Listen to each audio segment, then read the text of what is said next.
2024 season record లాభాలు, market పరిస్థితి. అంతర్జాతీయంగా పొగాకు కొరత ఏర్పడటంతో భారతీయ పొగాకుకు విదేశాల్లో విపరీతమైన డిమాండ్ పెరిగింది. ధరలు ఫ్లూ క్యూరిట్ వర్జీనియా FCF పొగాకు సగటున రికార్డు స్థాయిలో కిలో 288.65 పలికింది. నాణ్యమైన గ్రేడ్ ఆకులకు 360 కంటే ఎక్కువ ధర లభించింది. ఫలితం అత్యధిక లాభాలు వచ్చాయి. గత 5 ఏళ్లతో పోలిస్తే రైతుల ఆదాయం రెట్టింపు అయింది. 2024-2025 సీజన్ మలుపు తిరిగిన పరిస్థితి, మార్కెట్ పరిస్థితి.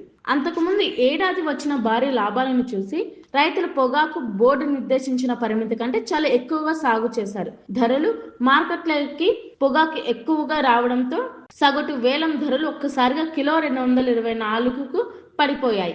ఫలితం పెరిగిన కూలీల ఖర్చులు, భూమి కౌలు ధరలు మరియు అంతర్జాతీయ కొనుగోలుదారులు తక్కువ నాణ్యత గల పొగాకును తిరస్కరించడం వల్ల రైతులకు పెట్టుబడి మాత్రమే చేతికి వచ్చింది. 2025-2026 సీజన్ తీవ్ర నష్టాలు మరియు సంక్షోభం, మార్కెట్ పరిస్థితి.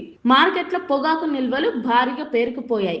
బోర్డు 142 మిలియన్ కిలోలకి అనుమతి ఇవ్వగా ఏపీ రైతులు దాదాపు 200 మిలియన్ కిలోలు అంటే 100 మిలియన్ కిలోల అదనపు పొగాకును ఉత్పత్తి చేశారు. మరోవైపు భారతదేశ పొగాకు ఎగుమతులు కూడా 34.81% పడిపోయాయి.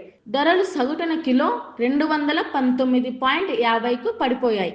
చాలా చోట్ల వ్యాపారులు రైతులు పొగాకును కొనడానికి కనీసం బిడ్లు కూడా వేయలేదు. ఫలితం తీవ్ర ఆర్థిక సంక్షోభం, అధిక పెట్టుబడి ఖర్చులు మరియు పడిపోయిన ధరల వల్ల పొగాకు సాగు పూర్తిగా నష్టదాయకంగా మారింది. ఈ నష్టాల నుండి రైతులకు ఉపశమనం కలిగించడానికి ఆంధ్రప్రదేశ్ ప్రభుత్వం మరియు పొగాకు బోర్డు రాబోయే 2026-2027 సీజన్ కోసం పొగాకు ఉత్పత్తిని గరిష్టంగా 81 మిలియన్ కిలోలకు పరిమితం చేసింది. మీరు పొగాకు సాగు చేయాలనుకున్నా లేదా భూమిని కౌలుకి తీసుకోవాలనుకున్నా అనుమతి లేని అదనపు ఉత్పత్తి వేలంలో ఎలాంటి కొనుగోళ్లు ఉండవని మరియు జరిమానాలు విధిస్తారని పొగాకు రైతులు తెలుసుకోవాలి. గతంలో లాభాలు తిన్నప్పుడు ఇప్పుడున్న పరిస్థితులు బట్టి నష్టాలు కూడా భరించాలి. రైతులు ప్రత్యామ్నాయం ఆలోచించకుండా పొలోమని పండిస్తే ఫలితం ఇలాగే ఉంటుంది. ఇంతకీ వచ్చినోడు ఏమైనా పరిష్కారం సూచించాడా?